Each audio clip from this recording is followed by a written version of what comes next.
신명기 8장 1절 말씀부터 4절 말씀까지입니다. 내가 오늘 명하는 모든 명령을 너희는 지켜 행하라.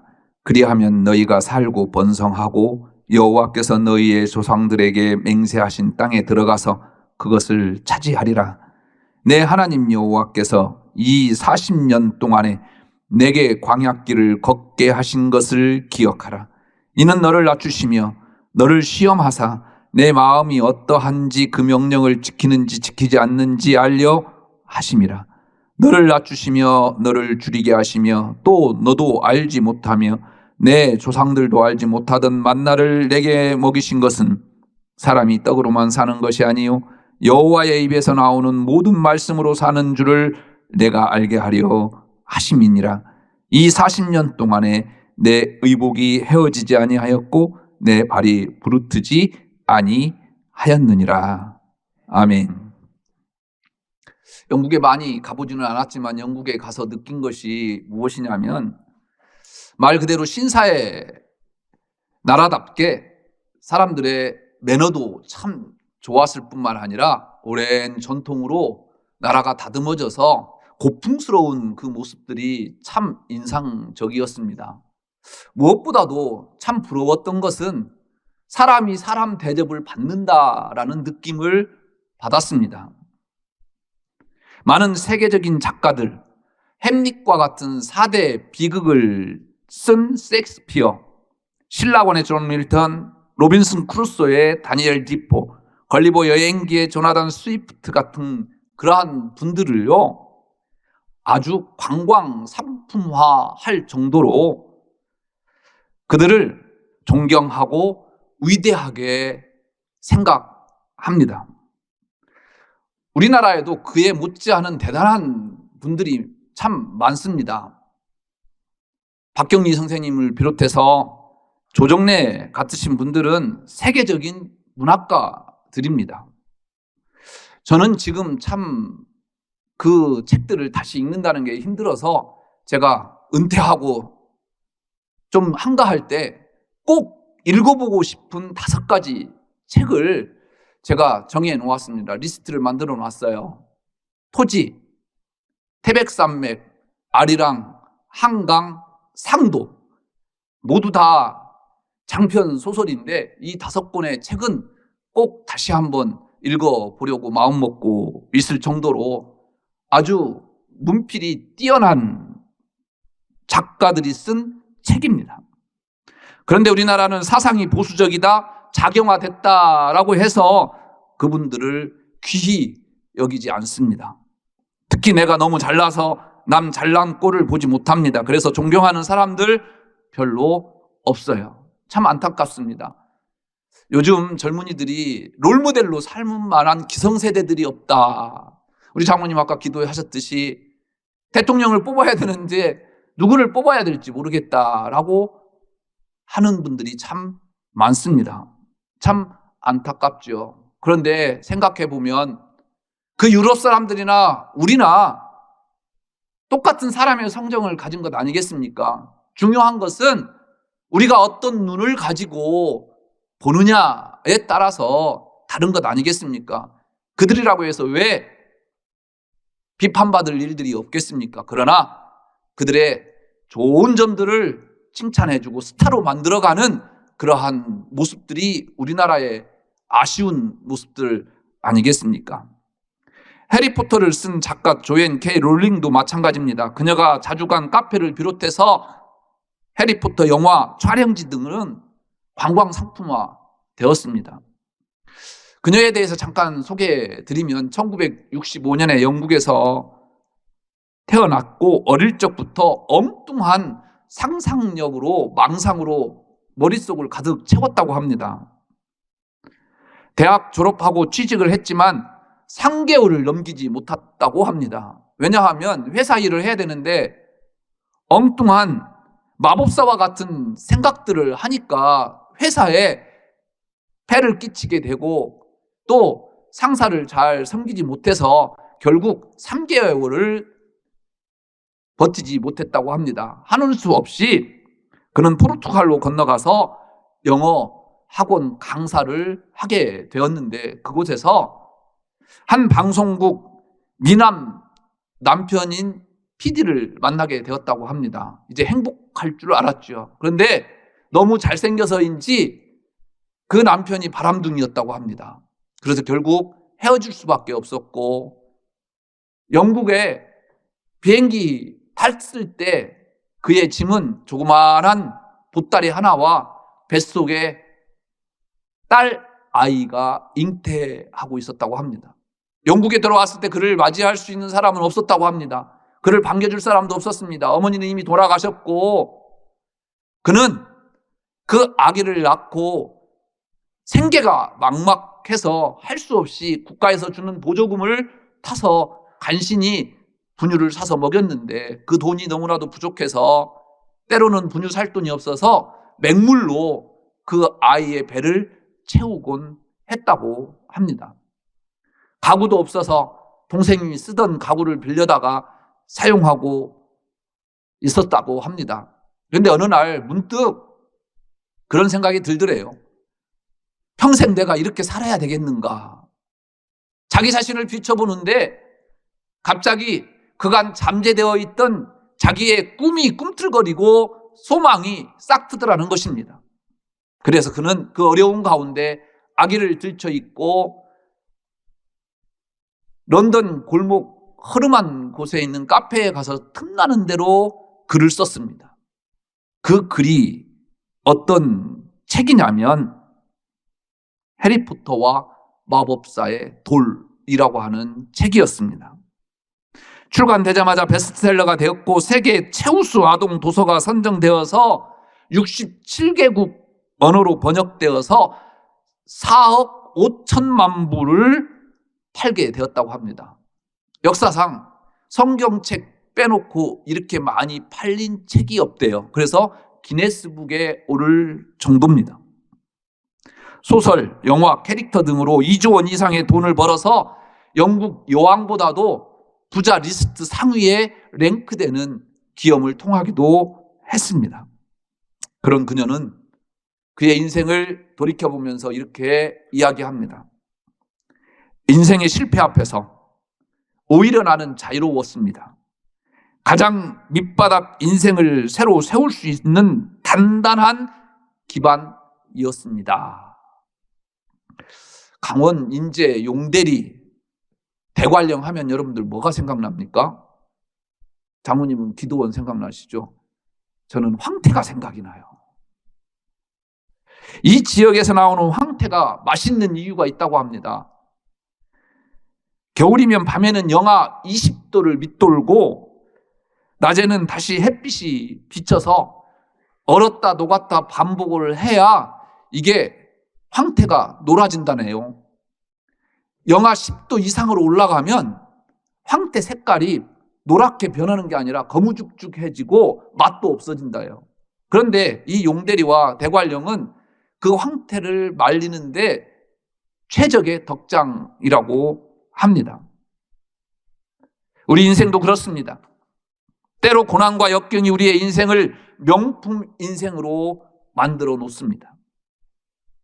오늘 신명기서는 출애굽 최종 기착지인 모압 평지에서 모세의 고별 설교와 모세의 죽음을 기록한 출애굽 시대의 종결을 담고 있는 책입니다.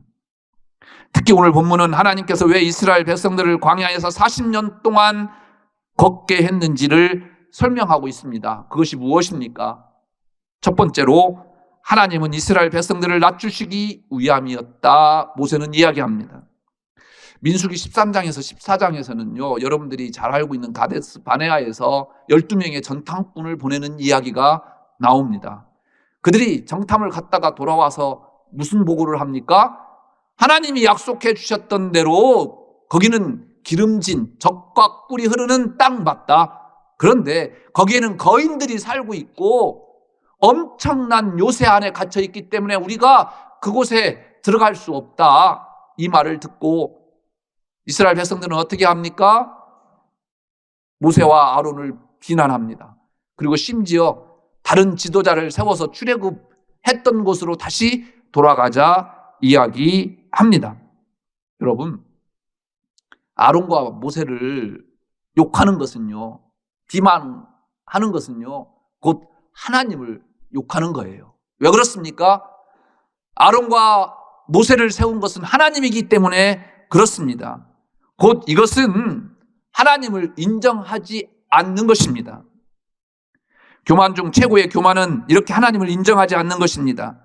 하나님이 가장 싫어하는 것이 뭡니까? 우상 숭배하는 거예요. 왜 우상 숭배하는 것을 하나님이 싫어하시는 것입니까? 하나님을 하나님 되게 인정하지 않는다라는 것이죠. 자기 힘으로 살 수 있다고 생각하니까 하나님을 인정하지 않습니다. 교만입니다. 혹시 우리에게 이런 영적인 교만은 없습니까? 문제는요, 내가 교만한지 영적으로 교만한지를 모른다라는 거예요. 그래서 19세기를 대표하는 기독교인을 꼽으라고 한다면 대각성 운동을 통해서 신앙 부흥 운동을 주도한 조나단 에드워즈일 것입니다.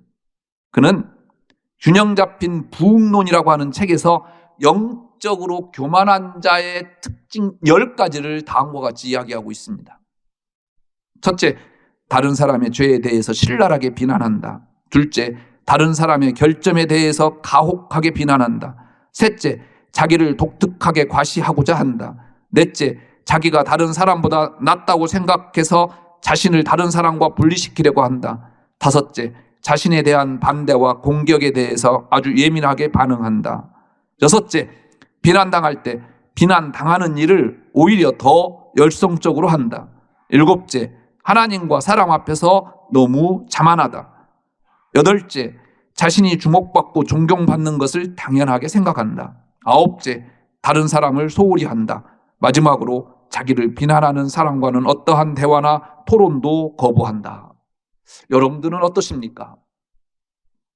지난 월요일 저녁 텔레비전을 보면서 저는 화가 무척이나 났습니다. 왜 올림픽을 해야 하는지 의문이 들 정도였어요.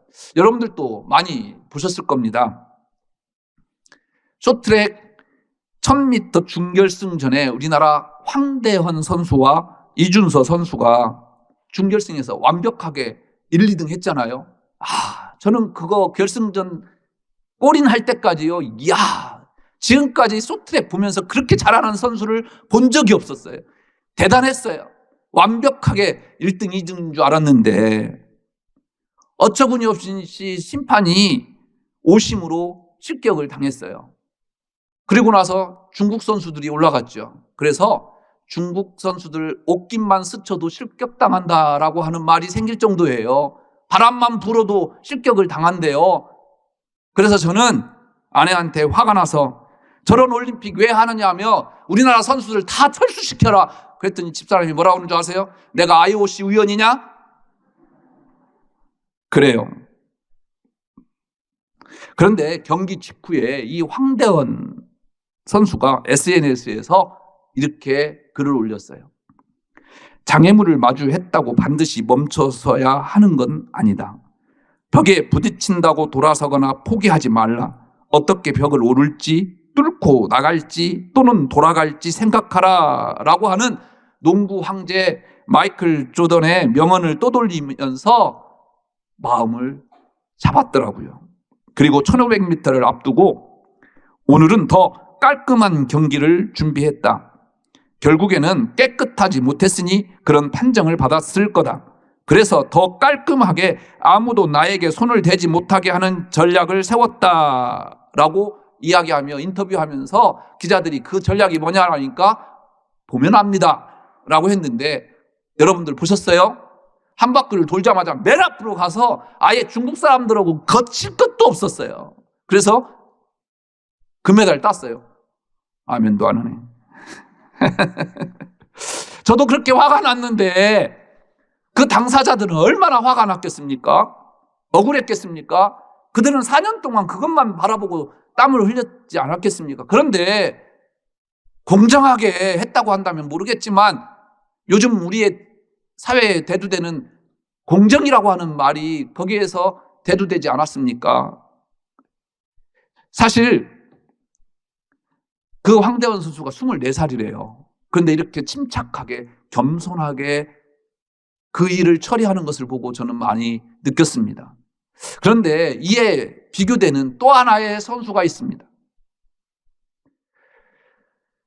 대표팀 선배인 임효준 선수라고 여러분들 기억하십니까? 그 이전에 평창에서 금메달을 땄던 쇼트트랙 선수죠. 그런데 성추행 문제로 이 황대헌 선수와 소송이 붙어서 우리나라 국가대표로 참가 못할 것 같으니까 중국 대표팀으로 귀화를 했어요. 그래서 그 이름이 린 샤오진이라고 하는 이름으로 바뀌었어요. 그 녀석이 죄송해요. 이해하세요? 이 황대헌 선수가 금메달을 따니까 뭐라고 했느냐? 내가 없으니까 제가 날뛰는구나. 4년을 기다려라. 4년 후에 내가 간다. 비웃고 있었어요. 그러면서 또 논란이 대상이 되었던 건 뭐냐면, 정말 죄송합니다. 이게 내가 한 말이 아니에요. 이거 임효준 선수가, 아니 임효준이 아니죠. 린 샤오진이 한 얘기예요. 중국에 가봤더니 중국 여자들이 한국 여자보다 훨씬 예쁘더라. 걔 눈이 좀 이상한가 봐요. 저는 우리 한국 사람들이 제일 예쁘더라고요. 미국 사람들보다. 할렐루야.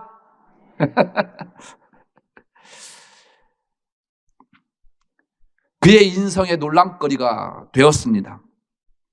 황대헌 선수에게 많은 어려움을 겪었지만 그는 오히려 그런 고난이 그로 하여금 더 단단하게 만들었던 것입니다. 오늘 모세가 이야기하는 광야 40년은 무엇을 이야기하는 겁니까? 광야의 고난을 통해서 나를 돌아보고 더 강해져서 하나님만 의지하라는 말씀 아닐까요? 광야는 우리를 겸손하게 만들고 자신을 낮추어서 하나님을 붙잡게 하는 도구입니다. 다음으로 모세는 이스라엘 백성들을 시험하기 위함이었다고 고백합니다.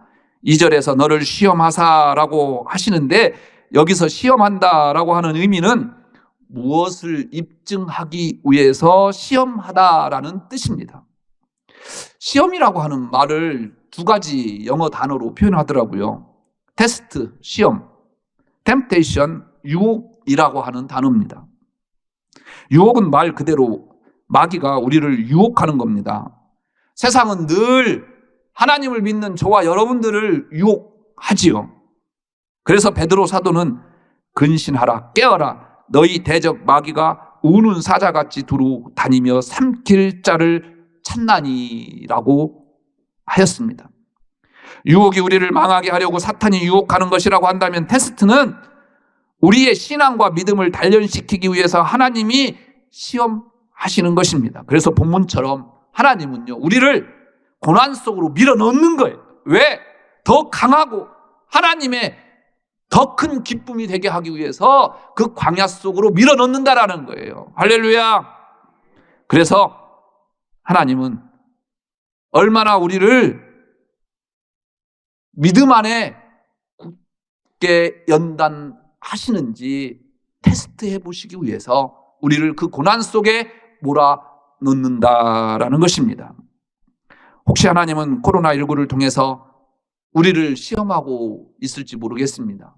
언젠가 제가 존경하는 선배 목사님을 만났는데 한국 교회에 대해서 굉장히 걱정이 많으시면서 이 코로나를 통해서 하나님이 한국 교회를 우선적으로 책망하시는 것 같다 이야기를 하셔요. 무슨 말씀입니까? 그랬더니 우리 목사들의 책임이라는 거죠. 그간 성도들답게 말씀으로 양육하지 못하고 온갖 프로그램으로 교인들을 교회에만 갇혀 살게 만들어서 이 코로나 때에 어떻게 살아야 할지도 모르고 걱정거리가 되는 그러한 교인으로 만든 것이 우리 목사들이다라는 거예요.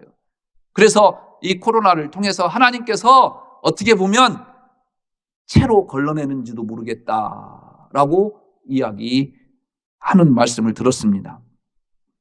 여러분, 하나님께서 채로 걸러내신다고 한다면 여러분들은 빠져나갈 것입니까? 걸러져야 될 거 아니겠습니까? 남아 있어야 되지 않겠습니까? 그래서 우리는 이런 광야의 테스트를 통과해야 됩니다. 이 테스트를 통해서 하나님은 때로는 고난을 때로는 생각지도 못했던 엄청난 물질적인 축복으로 여러분들을, 또 엄청난 명예와 권력으로 여러분들을 시험해 보실 수 있을 것입니다. 그러나 그 시험 가운데 무난히 그 테스트를 잘 통과하는 우리 꿈꾸는 교회 성도님들 되시기를 주의 이름으로 축복합니다. 마지막으로 하나님께서 광야를 걷게 하신 것은 하나님의 말씀을 잘 따르도록 하기 위해서였다. 모세는 고백합니다. 3절에 사람이 떡으로만 사는 것이 아니요 여호와의 입에서 나오는 모든 말씀으로 사는 줄을 알게 하려 함이라 이야기합니다. 광야는요, 아무것도 없는 곳입니다. 모래와 자갈과 바위, 바람만 가득한 곳입니다. 낮에는 더위가, 밤에는 추위가 있을 뿐입니다. 마실 물도 먹을 양식도 없습니다. 그래서 하나님을 의지하지 않으면 살 수 없는 곳이 광야입니다. 마치 양들이 전적으로 목자만 의지하듯이 전적으로 하나님만 의지해야 하는 곳이 광야다라는 것이죠.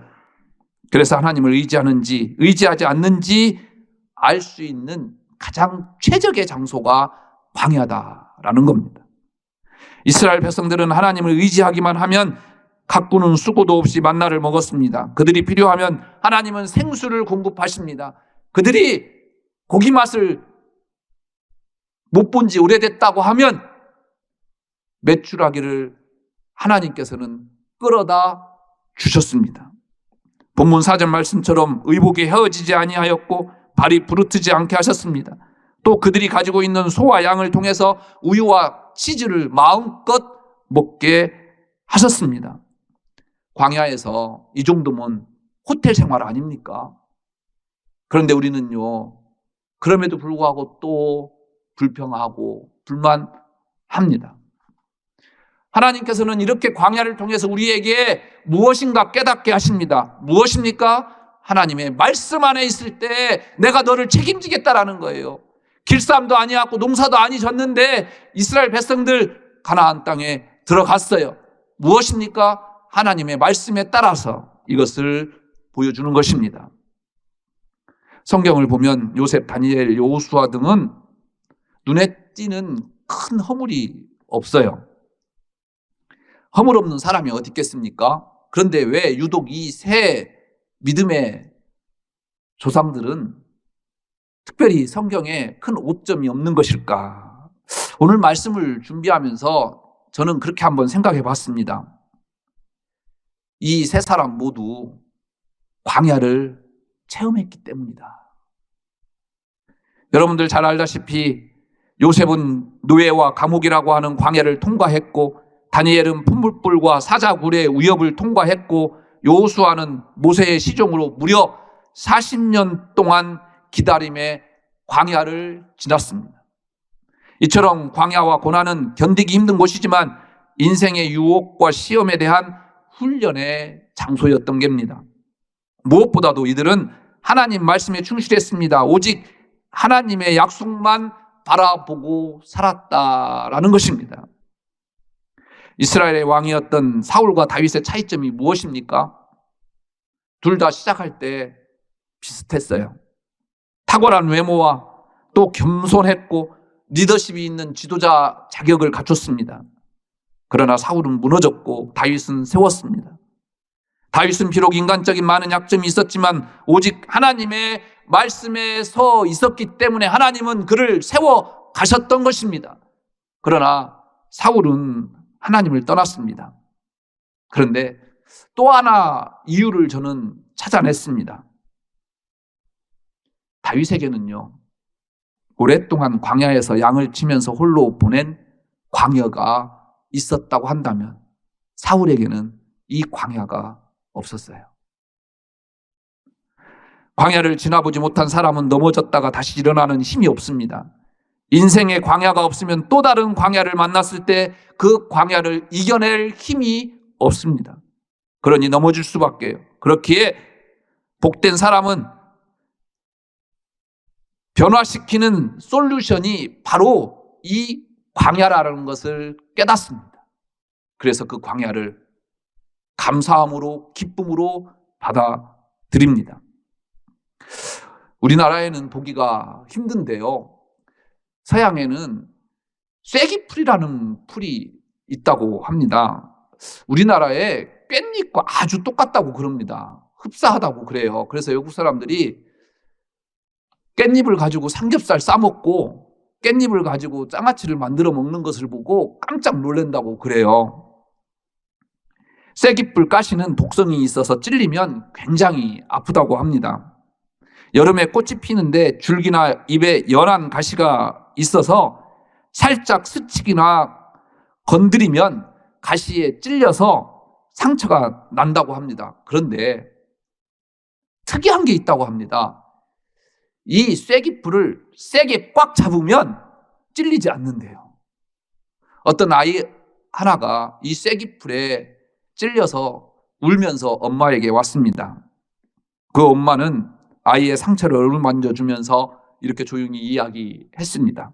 얘야, 다음부터 쐐기풀을 만질 때 두려움 갖지 말고 오히려 세게 쥐어라. 그러면 가시가 부드러워져서 다치지 않는단다. 영어 수거 중에요, 쐐기풀을 잡다라고 하는 수거가 있어요. 그레이스 더 네틀이라고 하는 단어입니다. 수거예요. 역경에서 용감히 싸우다, 문제를 척척 처리하다라는 뜻입니다. 그렇습니다. 우리에게 언제든지 고난과 역경, 가시풀이 덮칠 수 있습니다. 그때 두려워하지 마십시오. 그 가시 덩굴을 꽉 쥐십시오. 왜냐하면 여러분들과 저에게는 하나님이 함께 하십니다. 오늘 모세는 광야에서 길을 보라 이야기합니다. 그 길을 바라보는 게 무엇입니까? 하나님을 믿고 여러분들의 그 가시풀을 더 세게 부여잡는 것 아니겠습니까? 그 광야에서 길을 찾아가는 여러분들 되시기를 주의 이름으로 축복합니다. 기도하겠습니다.